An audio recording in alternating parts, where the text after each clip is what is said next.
these aren't the only 5 by any means, right? Happy 5 Fact Friday. 5 Fact Friday. I'm Charlie Landon, and it is 5 Fact. Good afternoon, everybody, and happy Saturday.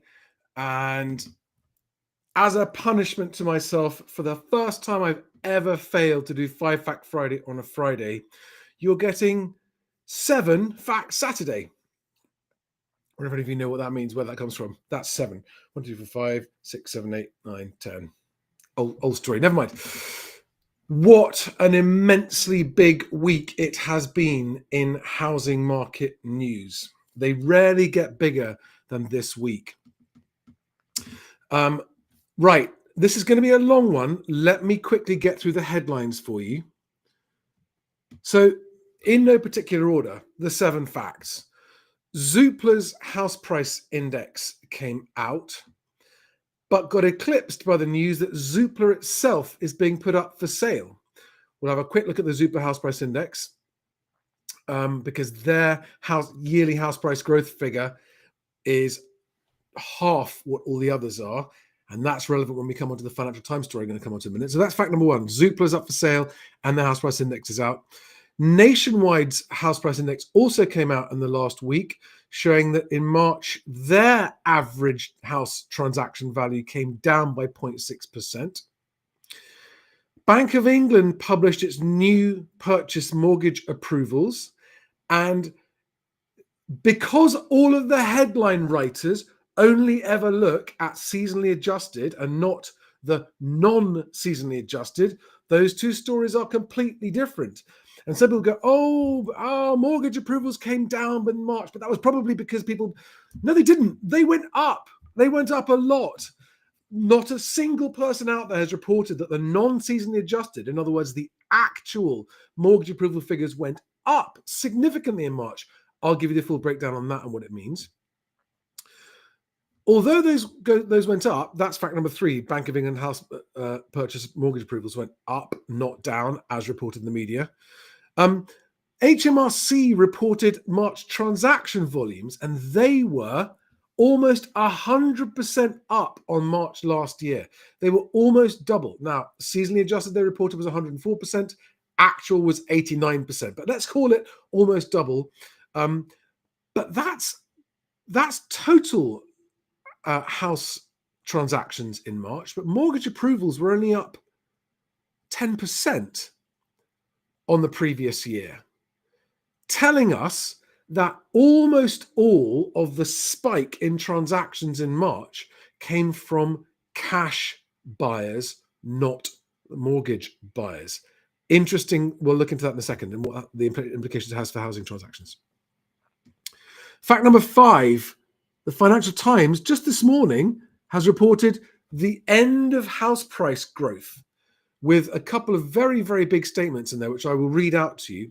By the way, links to all of these are below, as ever. If not during the live, then straight afterwards, I will do. Fact number 6. Thanks to the house price trends website, Otta Property, which I will show you, they've got a fantastic breakdown by property type and by region and by borough of house prices from the Land Registry's completion data. And we'll have a look at it. One of the facts in there is that Southwest London detached house prices are now down 33% from their peak in 2022. Now, that's only detached house prices, and that's only in Southwest London, as one example that I've found. But go back, rewind to 2022 when I said house prices will be fall. I expect house prices to fall up to 35%. Well, nobody believed it was possible. And now that there are areas showing that it is actually possible for certain markets for it to happen. And unless you think the worst economic news for the country is behind us, unless you think that, then you can only expect house prices to continue sliding. But Charlie, the national average says that they're going up. No, even at the national average level, it's going down once adjusted for inflation. And this is why the Financial Times is reporting the end of house price growth. And fact number 7, there was a political earthquake yesterday in the council elections where both of the main parties got a massive drubbing by a new party. Now, I am politically neutral.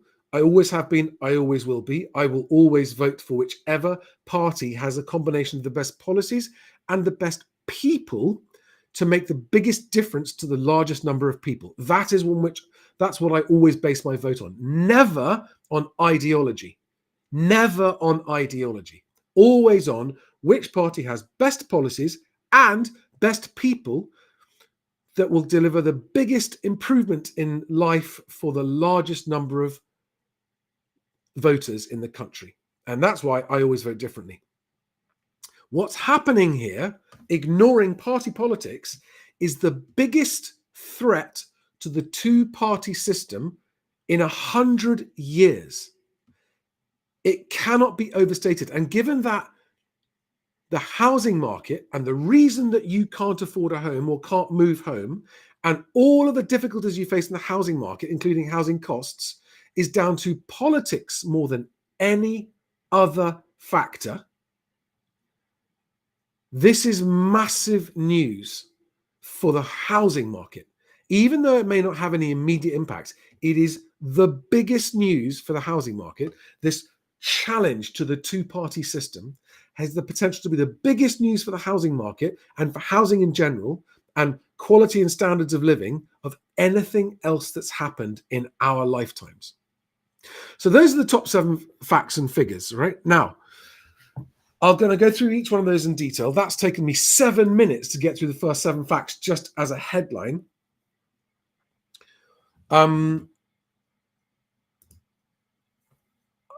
Sorry, I didn't even do my headlines down there. Now, if I have an ideology, it is this. It isn't an ideology. This is a point of view. And by the way, for those of you listening on audio podcast, I'm pointing at my scrappy homemade t-shirt that says "Fix Housing, Fix Everything" that my kids helped me make, because I haven't got round to making a nice, proper printed "Fix Housing, Fix Everything" t-shirt, which I'm going to do. And would you guys buy those if I put "Fix Housing, Fix Everything" t-shirts up for sale on my website? Would you buy those? This is not my ideology. This is my deeply held view after 25, 30 years in the housing industry as a student of politics with a 5-year background in the city, understanding how the economy and politics affect the housing market and how the housing market affects people's quality of life and prospects. You fix housing, you fix everything. My simple goal with Moving Home with Charlie and with the Best Agent website is to make it easier to move home so that more people move home. Another way of saying that is to make more transactions happen. And housing market health has little to do with prices and everything to do with transaction volumes. And very simply, the more transactions there are, the better for everybody, no exceptions.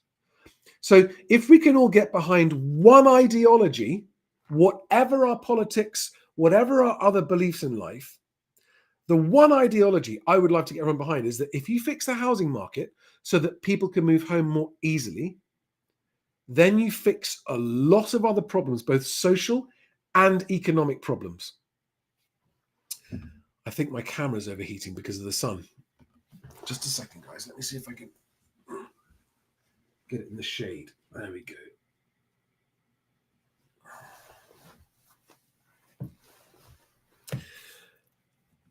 So a lot of people make the mistake of thinking that I want a house price crash, because I said 3 years ago, I'm expecting house prices to fall by 35% on average across the country, with varying between 15% and 50%. And I said nominal. And those expectations haven't yet been borne out, but they still remain, broadly speaking, the case, because back then, nobody in the country, not anybody of any housing type, especially detached houses in Southwest London, contemplated the fact that the prices that detached houses in Southwest London were selling in 2022 would be 33% lower in 2025. Nobody contemplated that. And my messaging was to get people to contemplate it. It's happened elsewhere in the country as well. Now, me saying that that's what I expect isn't the same as me wanting that. And me saying I expect house prices to fall 35% peak to trough over however long that takes isn't designed to get clicks and just grow my channel, although it did. It's because that's what I still believe to be the case, because I think the economy has bigger challenges ahead of it than we've already seen in the last couple of years. So what does that tell you is going to keep on happening in the housing market? So I stand for more transactions, easier moving. And that's what the website Best Agent is out to achieve. It's out to achieve housing transactions in an average of 8 weeks, where buyers and sellers began their journey on Best Agent, worked with estate agents from the Best Agent community, and got their move happening much, much faster. I can't influence prices. The market does what the market does, whether you are a buyer or a seller, right? You cannot sell your home for more than the market for your home will pay for it. And as a buyer, you can't buy a home for less than the market will pay for it. Because if someone else will pay more and it's complete, then you aren't going to get what you want. So the market rules. The market determines what happens, nothing else. Now, what the problem that we've got, and the reason the market doesn't function very, very well, and the reason that prices have got overinflated, is because of government intervention in the market. And government intervention in the market is causing falling transaction volumes, rising prices in the past because of stimulus from all the different things they did, like help to buy, very low interest rates, and lending stuff. And we're going to talk about lending because they're talking about more lending happening now, increasing budgets for first-time buyers, and why that helps a few first-time buyers but hurts everybody else. We can't control what the government does. We should be able to, shouldn't we? That's the idea of democracy. The whole idea of democracy is that the people control the government. That's not what's happening at the moment. But there are things that we can control. And starting off by going, the market decides. And if everyone understands that the market decides, whether you're buying or selling or both, you will move home faster. If you think you know what your house is worth, but you've done no research to back it up, or it's what you want for your house, you won't be transacting anytime soon. You're not part of the market. If you are a buyer who thinks you can buy stuff for less than the market is paying, you won't be moving anytime soon either. And you guys are, no offense meant, you guys are time wasters for the market because you clog the market up. Both buyers and sellers with fake expectations or false expectations just create noise, distraction, time wasting, and diversion, and ultimately lead to the most number of fall throughs as well. Okay, because you're not really in the market. You think you are, but you're not.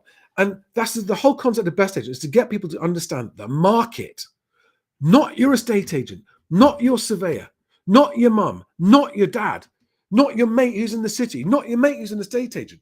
The market and nothing else determines what's going to happen to your house price move. Okay, I still haven't started on 7 facts. I need to get into it, don't I? Right. Sorry about the jumpy image. Who have we got here today? Gary Stewart, hi there. Happy Bank Holiday. Allegra 86, Jason Lung. Reet Roams and the Dog Duo, hi there. Gustav Paparoni, please, puns. I can't do the puns. Stop it. You're just distracting me with your very, very good puns. I'm just going to time you out for a bit. Sorry.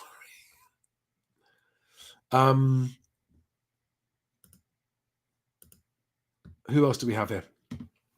Never mind. Let's get into the first fact. So, fact number 1, Zoopla, the property website that this week put itself up for sale, come on to that in a minute, released its house price index. And I knew something was weird because they haven't been posting on X, which they normally do. Both Zoopla and Richard Donnell, the executive director of research there, usually post on X, and they've been very, very quiet for a few weeks. I thought, I wonder what's happening. And then hours after I thought that, they put this up for sale. But their key takeaways from this market are as follows. House price inflation slows, remembering that it was already below inflation anyway. So in other words, real house value shrinkage accelerates.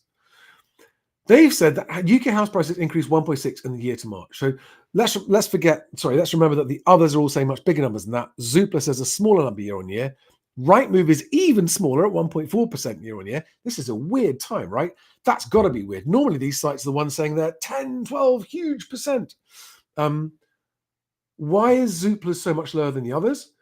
Because Zoopla is a uniquely calculated index that's made up from land registry, mortgage lender data, property software data that they have because they own property software, and a bunch of other stuff. And it's all mixed up and it's calculated uniquely.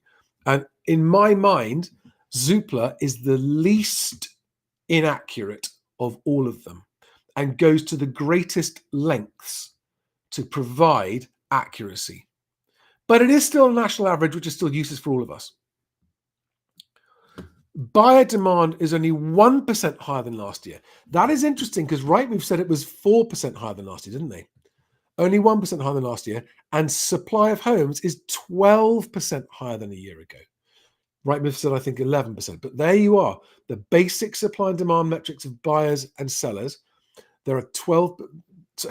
Supply of homes is growing 12 times faster or 10 times faster than the supply of buyers.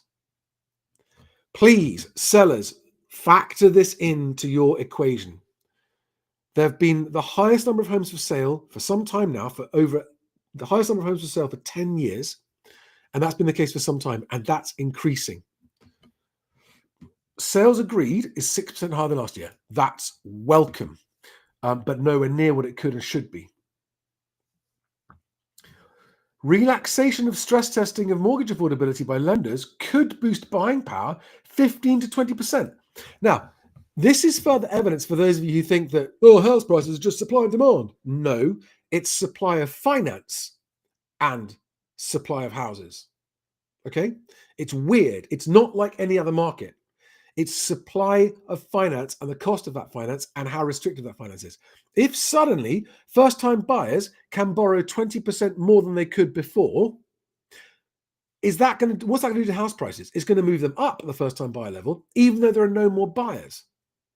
So don't think it's just supply and demand. UK house price inflation predicted to slow towards 1 to 1.5% in the coming months. So they're saying that that's yearly house price growth to slow towards 1%. Whilst inflation remains at 2.7, is it, CPI, and 3.5 CPIH. In other words, at the national average level, which is silly because Scotland and Northern Ireland are going up while England and Wales are going down, house values are shrinking. Cut out Scotland and Northern Ireland, just look at England and Wales, house values are shrinking faster than that. If you remove the Scotland and Northern Ireland from these numbers would be negative already for England and Wales. Now, they go into more detail there, and I recommend you go and have a look. Look at your house price, your house type, because they've broken it down by property type there as well. Okay. Now, this is not enough time to go into this in detail. So we're going to go on to the next point. Just quickly, here we are. City AM. Rightmove rival handed £500 million price tag. So there's still a lot of detail lacking from this because Zoopla owns a lot of other things like Uswitch and estate agency CRM systems and like a housing market data company. And it's not being very clear exactly what's up for sale, and they won't tell the media or me. I actually contacted someone there and said, hey, what's going on? What can you tell me? And they replied, I hope you're well, Charlie, but no comment, I'm afraid. But this is a really, really big deal. It's been the second biggest property site for 20 years. And this is a sign of the times, and it's a sign of what's happening. And it's a sign of expectations getting worse in the housing market instead of housing health, transaction volumes, and that kind of stuff. Okay. There are a lot of analysts at Zoopla, and they'll be taking a very careful look. It's owned by an American private equity firm called Silver Lake, and they won't be selling this because they think the housing market's going to be okay in the UK. All right. Anyway, that's fact number one, Zoopla. Fact number two, very quickly, nationwide, annual house price growth slows and house prices down 0.6% month on month. I don't read much into this. People go, "Oh, Charlie, you always say the house price indices are." I don't read anything into this. It's not accurate.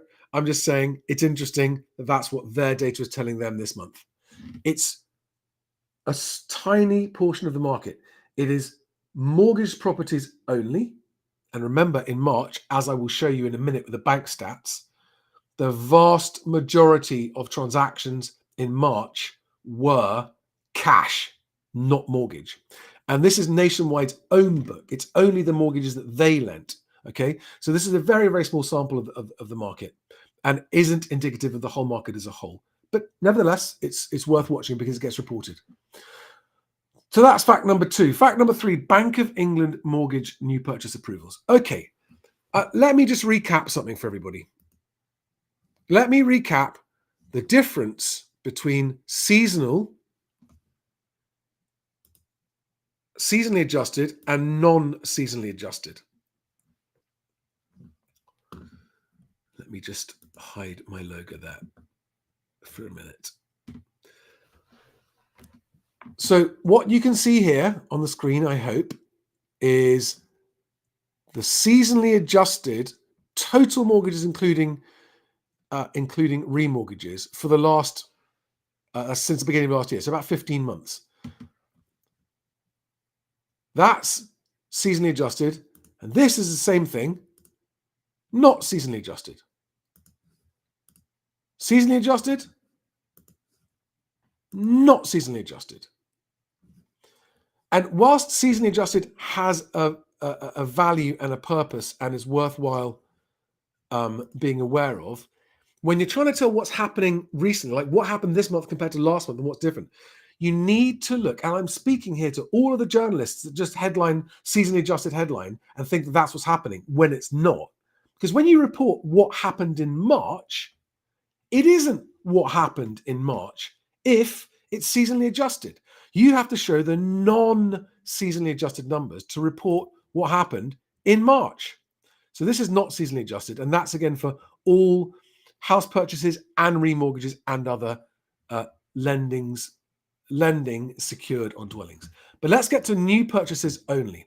And again, here is the completely useless seasonally adjusted figure that says what happened is that in February, there were 65,000 mortgage approvals for new purchases, and in March, there were 64,300, or a reduction of about 1%. That information is of no value to anyone because it's not true. Look at the seasonally adjusted figure, and it's completely different. Actually, February wasn't what they said it was. It was down at 61,000, and March is at 70,000. Right? This is not seasonally adjusted down there. You can see it. Not seasonally adjusted. 70,000. Not the 60,000 reported. Okay? This is saying that there are more mortgages than being reported. Now, the number they're saying here is 70,000. I'll just check the layout here. Can you see that? Okay. Right? 70,000 in the 31st of March 2025, 70,000 approvals for house purchase to individuals not seasonally adjusted, 70,000. A year ago, to put it into context, because the relevance of this is that March was the last month before the stamp duty deadline hit. And so we expected a big spike. Well, that spike is not as big as I expected. What was it a year ago? 63,000. So it's only March this year, the month before the stamp duty deadline, was only 10% higher than March last year. That, to me, is surprisingly low. especially when you look at the fact, as we're going to now, of what happened in house price transactions. So remember that number, okay? Remember that number, 70,000 mortgage approvals in March. This is Bank of England, right? It's actual data. To my knowledge, this data is considered pinpoint accurate from the Bank of England because every single mortgage has to be reported to the Bank of England. So as far as I know, that is numerically perfect. 70,000. The next thing I'm about to show you is also numerically perfect because it's HMRC's stamp duty transactions figures. All right. UK monthly property transactions commentary. Now, I have a frustrating beef with this because this is proof that the government possesses 100% accurate house price data from just last month. It doesn't publish it. And it claims that the reason it doesn't publish it is for privacy reasons. I reject that as a valid reason for not publishing house price data that was last month, because you don't need to publish anything that compromises privacy. You just publish, even if you just publish the raw averages, you don't have to assign it to individual properties at this point. Leave that for the land registry.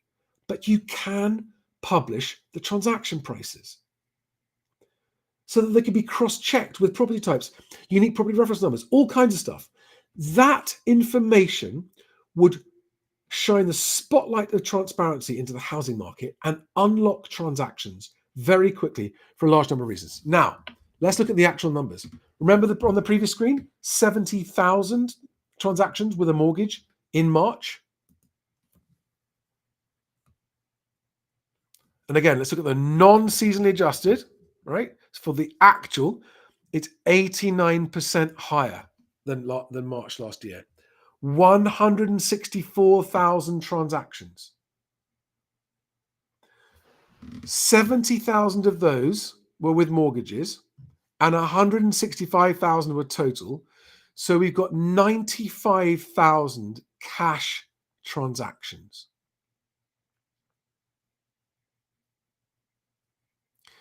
Last March, the number was 85,000. So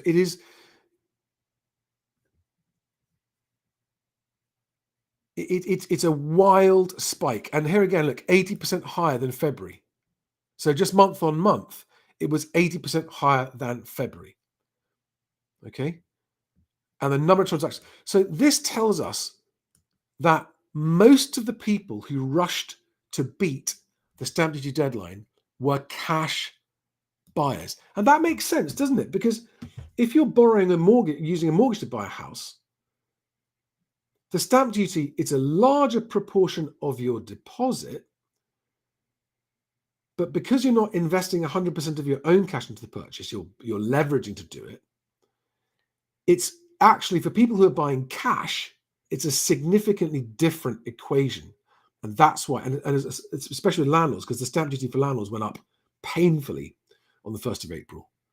All right, so there we go. Transaction volumes were really, really high, like spikily, weirdly high. I think it's the third highest number on record of transactions in 1 month. And the last ones are also thanks to stamp duty deadlines. Government, that's 3 times now. Don't do stamp duty deadlines. Just scrap stamp duty permanently, and that will boost transactions massively. There we are. Non-seasonally adjusted transactions increased 80% in March 2025 relative to February, so just the month before. This is the third highest month-on-month increase since records began for non-season adjusted figures, behind only March 2016 and June 2021, which is during the pandemic. Right. The next one, the Financial Times story that came out just this morning. Is UK house price growth a thing of the past?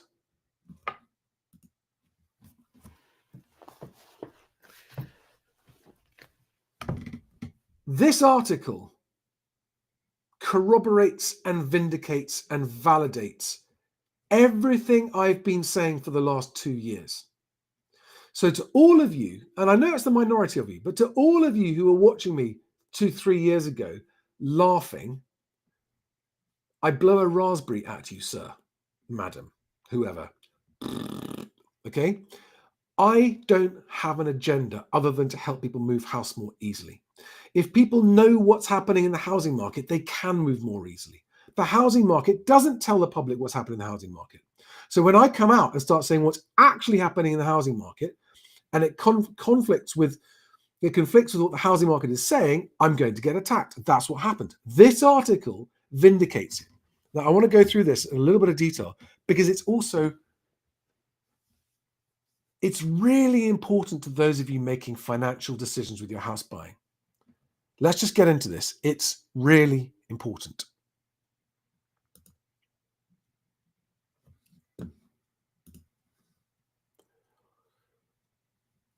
Okay. Is house price growth a thing of the past? Property is not going to be the money spinner it once was. Anyone out there thinking of starting a journey in property investment, thinking that it's going to be a money spinner, isn't paying attention if they don't look at this stuff and listen. Let me just skip through all of the rambling to the important parts. Each property downturn has seen the average trend in long-term nominal price growth shift to a lower level, all right? Long-term house price growth shift lower, and successive generations have been finding it more difficult to buy, contributing to a similar trend with homeowners moving less frequently. Bad and bad. As we emerge from the most recent housing downturn, no, we're not emerging yet, I don't think, where the long-term trend in nominal house price growth is at its lowest level in at least 50 years, and this is nominal, right? And real price growth has dropped to zero. What can we expect from house prices in the future? And should younger households place all their chips on the bet that house prices will forever go up? Obviously not. Now, let me just skip to a graph I want you to understand. Here's another warning. If you're a buyer thinking about stretching yourself to make a purchase, perhaps with a long-term mortgage term, on the basis that you think you'll be able to trade up in a few years, you need to think about whether there is still the potential for growth. Pay attention. Now, listen, for those of you saying, hang on, Charlie, the link below is to the Financial Times website, and that is it's behind a paywall. Yes, it is. But you can register for free and read this article for free without any credit card details, and I urge you to do so. Yada, yada, yada, blah, blah, blah. Fundamentals of supply and demand, etc., people in the country, blah, blah, blah. But let's get down to here. So this is a graph of long-term growth trends in house prices. So this is the average annual change over a 20-year period. The average change in house prices over a 20-year period, tracked back to the 1970s. And you can see that it peaked in the 1990s, although even real inflation was only about 5%. The blue line is nominal prices. In other words, the number, the sticker price, the actual numbers on the for sale, but it's not the value because the value gets reduced by inflation. The real value is the pink line below it.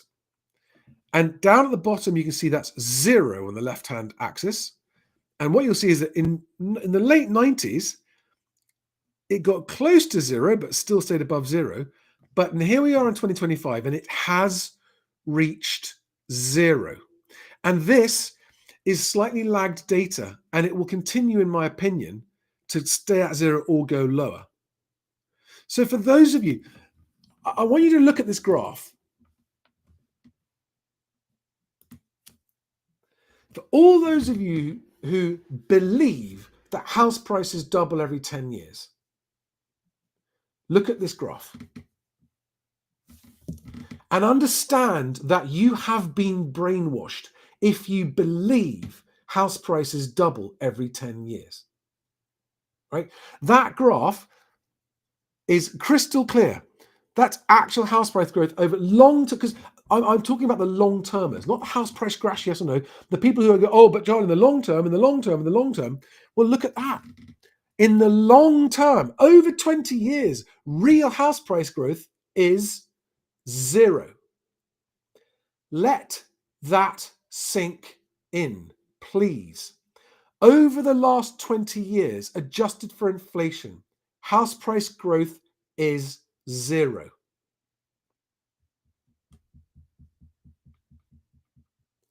And I started talking about this 3 years ago when it was still only 2% and told it was all going down. And yes, nominal prices haven't got down as far as I've said they're going to, but because we haven't reached the bottom yet. I said over as long as it takes. People said, how long is that? I said, well, I think 3 years. It's going to take longer than 3 years. It's a slide, not a crash, as I have always been saying. A slide, not a crash, which is a good thing. I don't want a house price crash because house price crashes only benefit first-time buyers. It doesn't benefit anyone or anything else. Okay? And what it does do, it causes a lot of pain when they happen. And what I said 3 years ago, I wish I could find the video, was that the ideal scenario is for real house price growth to go to 0. And therefore affordability will improve, which it has been. And therefore gradually houses will become more affordable without anyone getting hurt with negative equity in the process. Now, there are people getting hurt with negative equity because there are places, as I'm about to show you, where house prices have fallen 33% in the last 3 years. And that's land registry data I'm about to show you on the Otta Property website. Do we have any questions here?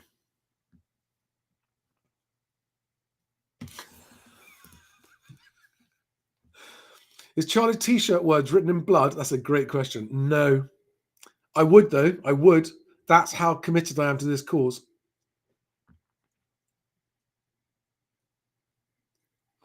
That's a very, very good question, senior stranger. I will answer that at the end of this, right? If buyers thinking they can buy cheaper than current advertised prices, no, I didn't say advertised prices, did I? I didn't say below advertised. I said below market prices. Market prices are the prices they actually sell at, not the prices they're listed at. So perhaps I should have been clearer with my terminology, right? The market is where houses actually sell. If they don't actually sell, you didn't get into the market. You were on the outlines of the market, okay? So don't get confused between asking prices, which aren't the market and never have been. So be out looking, because you will find, if you're not out looking, you won't find that one property that's just right for you, where the sellers are sick of being on the market for a long time and they're willing to accept a lower offer, right? Where it's a time waste is when there are lots of buyers interested, the price has been set reasonably by the agent and the seller, and you come and go, well, I'm going to offer 10% below. That's just silly. You just haven't done your research and you haven't actually listened to me if that's what you're doing. Because I've never said go and offer X% below all asking prices. I've always said it depends on the property and whether it was listed correctly or not. Right. On to the next one. This is really good, the next bit, right? I'm just checking for any more. Lee Marsden says, can you explain season adjusted? Basically, they iron out the peaks and the troughs to make it a less sensitive number so that the year-on-year growth figure is more reliable. That's why they do seasonally adjusted, because otherwise short-term factors can have exacerbated effects on month-to-month things, like, for example, stamp duty coming to an end. But when the stamp duty comes to an end and you want to see the effect of that, seasonally adjusted irons out the effect of that. That's why they do it.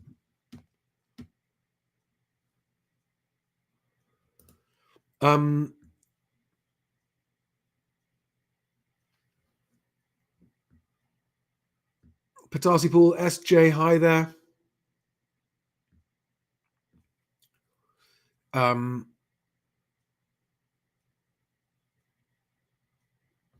Right, next one. This is really interesting. So I did a post on X yesterday, posting a screenshot from the Otta Property website. And what it does is it allows you, for any given borough or county, I'm not sure, to look at prices going back to January 2020 and break it down by house price. By property type. Okay. And then we've got into a bit of a debate in the comments about exactly what's confusing, what's not, what's happening, what's not. And here we are. Look, this is an interesting one. The detached price. This is in Carlisle. I'm not going to go to the website because it points out. This website points out what I've been trying to say to everyone from the word go. And whilst I think that James, who runs his website, has done a fantastic job with it, and I think I'm right in saying he mostly uses machine learning and AI to produce this website. It's becoming really useful to illustrate what the housing market looks like at a national picture level. So on this screenshot here, if you look at the map over on the left-hand side of the screen, you'll see blue colors and red colors in varying shades of difference, right? Blue is where, and the darker blue is the higher the price growth, and the darker red is the higher the price drop. And what you can see there is that for that particular property type, which I think is detached property types, that shows you the different parts of the country where detached prices have been going up or detached prices have been going down. And you can clearly see a bit of a north-south, generalized north-south difference, but it's not totally north-south, okay? There are errors. Let's get into it. Let's get this nice and big on the screen so you guys can make the most of it. So what we've got here, this is, and by the way, this is using data from the land registry, right? It's publicly available price paid data from the land registry.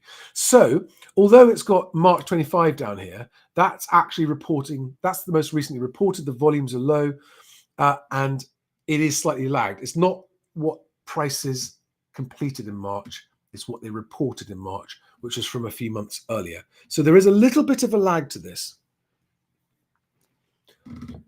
But when you look at this map, you can see that talking about national house prices is pointless. Look at what happens if I change this to terrace houses. Look at the map. Watch the map change color when I change from detached houses to terraced houses. Here I go. 3, 2, 1, click. See that?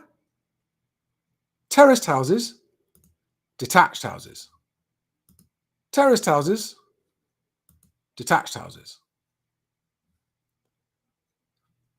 So on the left is the whole country. On the right is the graph for just London Southwest. And what, I don't know if you can see that there, but it says the change from peak to now is minus 33.6%. That is on land registry price paid data. And what these graphs are, because I recommend you guys go and check it out. This is an amazing site. There's a lot of work being done here. And he's doing it for free. It's really interesting. So the blue lines are the raw average of the price paid in that month for that property type. So this, we're looking at, let's say that highest month there, right? That blue line there was May 2021. Hang on a second. Why can't I get that black?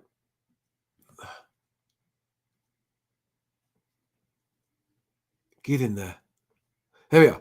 June 2021. It was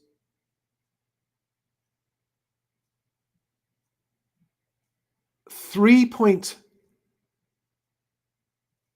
it was at 3.2 million was the actual number. It was 1.9 million as an average, smoothed to 2.3 million. Right. So these are detached houses in Southwest London, hence these very high prices. And on the right-hand menu, on the right-hand axis, you've got monthly sample size. So that's how many actually happened. And these are quite small volumes here, right?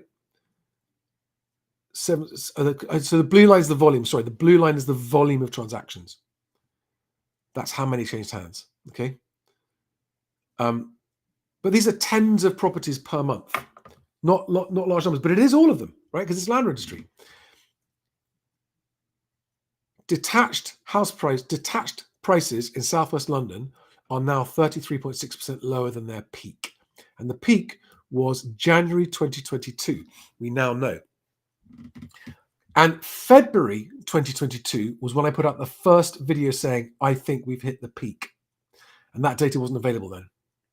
Now, let's just go back. Ignore London, right? So let's have a look at flats. So flats, that's the flat outlook on the... It's amazing, isn't it? For different flats, different property types, look at the different maps around the country. Detached houses, semi-detached houses, terraced houses, flats. Fascinating. And on the right-hand side of the screen, we've just got London Southwest. Now, do you want... Let's just, for fun... Who wants to give me to pick another area of the country and I'll try it out live here? Somebody give me another county or postcode area. It's postcode area it's done by. A postcode area, and I'll see what I can find. First person to give me a postcode area. I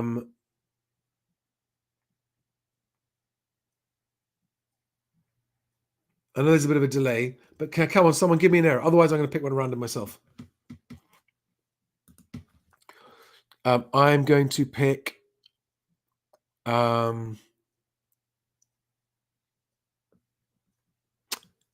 Ipswich, IP. So flats in Ipswich are down 14% from the peak of July 2022. Note that, again, different property markets, in other words, flats in Ipswich are a different market to houses in Southwest London, right? And they peaked at a different time.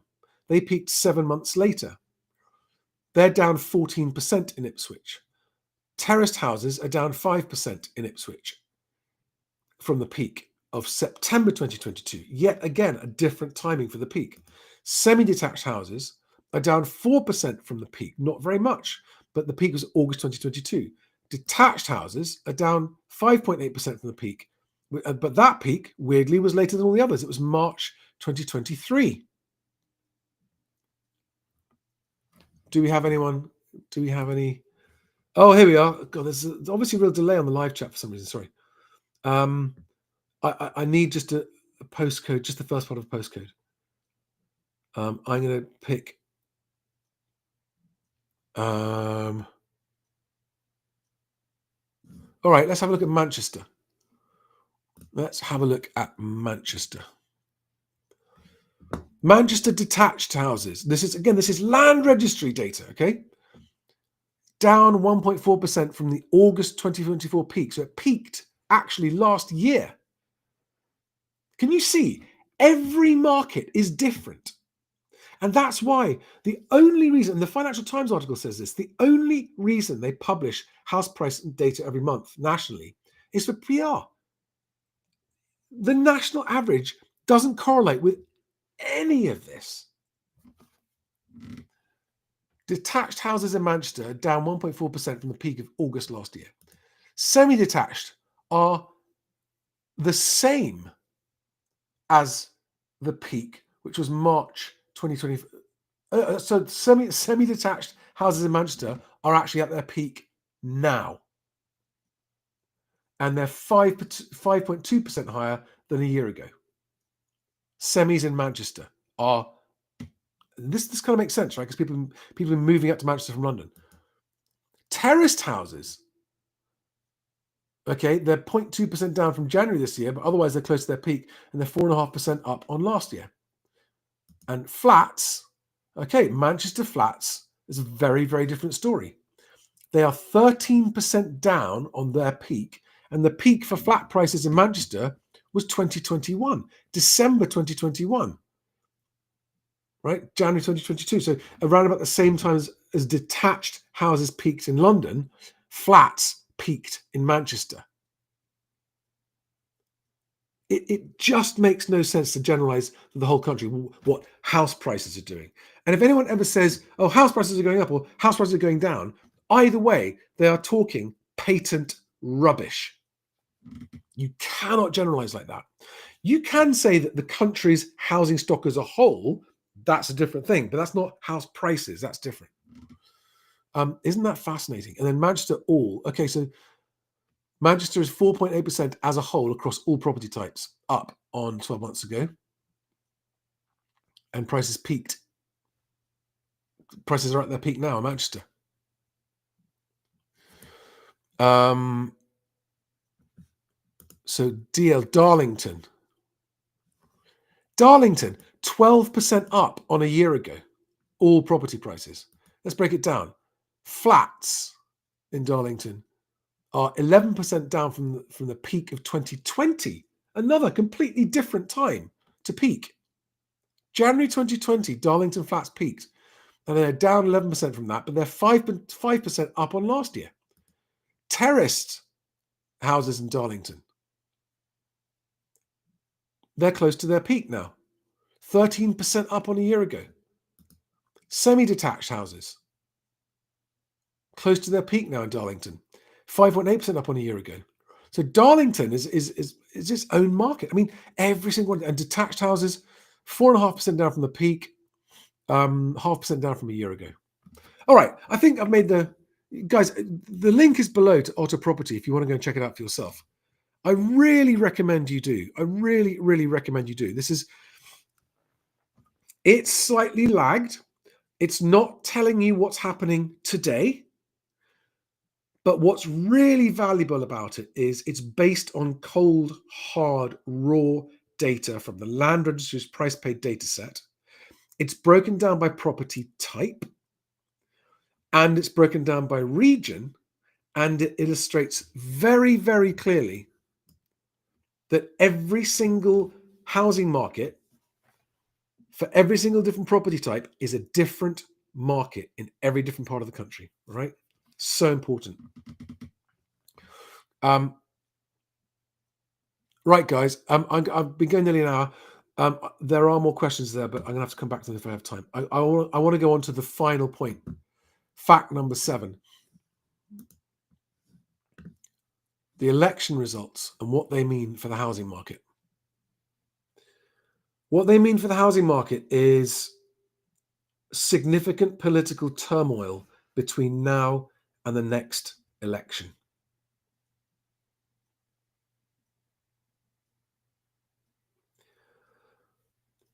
Politics or government policy has a bigger impact on the housing market than anything else. Other things have an impact too, but nothing has a bigger impact than government policy.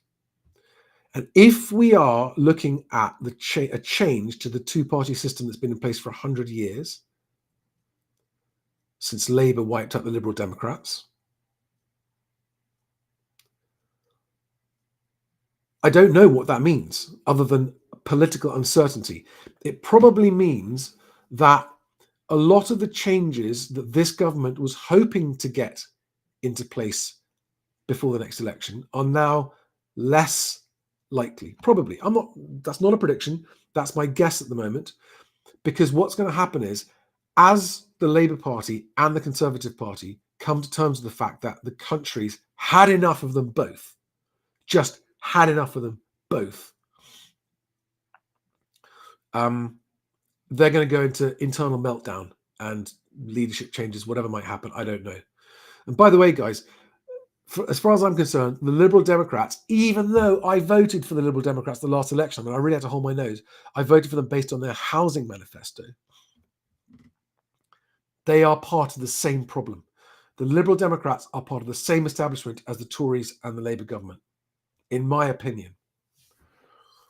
And if the Liberal Democrats rise on the back of this, which they did do, they've increased the number of seats in that election. That's just going out of the frying pan into the fire, I think. A lot of people think I'm pro-reform. I am pro-disruption to the status quo. I would not advocate voting for any party that doesn't have A, policies that benefit the largest number of people, and B, a team of people with the credibility to actually deliver. Reform don't yet have either of those two things, but I mean, some people might argue they've got great policies. They don't yet have an electable government. If Reform gets an electable shadow cabinet in place before the next election, which is very, very difficult because they don't have, they're not going to be getting many more seats. They might win some more by-elections. They might end up being the least bad option. Again, looking from a non-ideological point of view, just who's going to do the best job of unstuffing the country? Who's going to do the best job of just allowing people to go about their business, go to work, earn a living, have a home, have a decent life? That's who I vote for. And what's happened in these elections is unprecedented. Look at the Conservative, absolutely destroyed, followed by Labour also being pretty badly wiped out. But the Conservatives are the ones who came off worse than this, but they're not in government. This doesn't affect them very much. So I'm interested in what happens to the system of governance, because it is the system of governance that's put us in the position that we're in now. And I watch this with interest because it's the first time I've seen the potential for the system of governance to change. Now, of course, that could be for better or for worse. We'll have to wait and see. But on that basis, yes, Good Stuff Paparoni says, watch ITV, Channel 4 or BBC and you still get Ofcom. That is true. That is true. And Ofcom is no longer fit for purpose, I'm afraid, in my view, objectively speaking. Yeah, some people say Reform will be no different. They're all the same. You might be right. I don't know. We'll have to wait and see. It's too early to know. But what this does do is this is a political earthquake in terms of what it means for the uncertainty levels for the next election. Do we have any more last minute questions?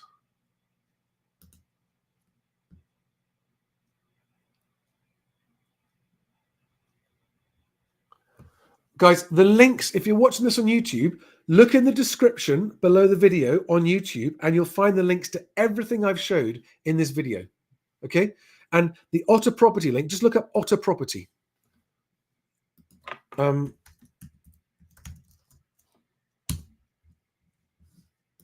Property /home.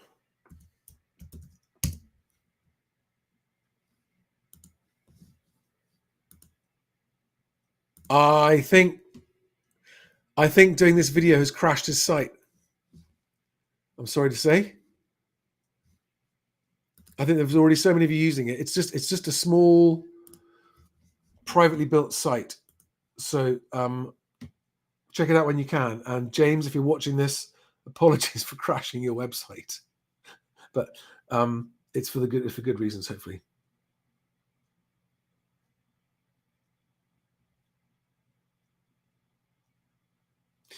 Now, for those of you asking me questions about, hey, I've got this price on this property, what good deal? I'm flattered that you think I'm that clever to be able to tell you whether or not something that I can't see, a house I can't see, is a good deal based just on price. It's not just to do with the price, and I would even need to know the area, freehold or leasehold, all those kinds of things. And it's not about whether it's a good deal; it's about whether it suits your circumstances, right? Because a good deal for one person isn't a good deal for the next person. This is what makes this market so unlike any other marketplace. But guys, I've got to go. Have a fantastic bank holiday weekend. I would like to just finish off with one last message for anyone thinking about being a landlord for the first time. What I call amateur landlord. Someone thinking, oh, maybe we could be a landlord. Maybe we'll move out of home and rent out our home. Please make sure before you decide to be a landlord that you understand the most basic facts, situations, and risks surrounding it. Because I am aware of multiple first-time landlords who simply can't believe that their tenants are in a position where they don't want to move out and they're going to sit tight, and the law allows them to do that. They can't pay their rent, but they're still going to sit tight because the law allows them to do that because there's a massive court backlog. And some of these landlords are like, what? Huh? Can that happen? And I find myself thinking, you mean you didn't check before you became a landlord that this could happen? Or did you just not think it would happen to you? Did you not check the court backlog numbers for evictions? Have you not seen the news headlines about the massive delay?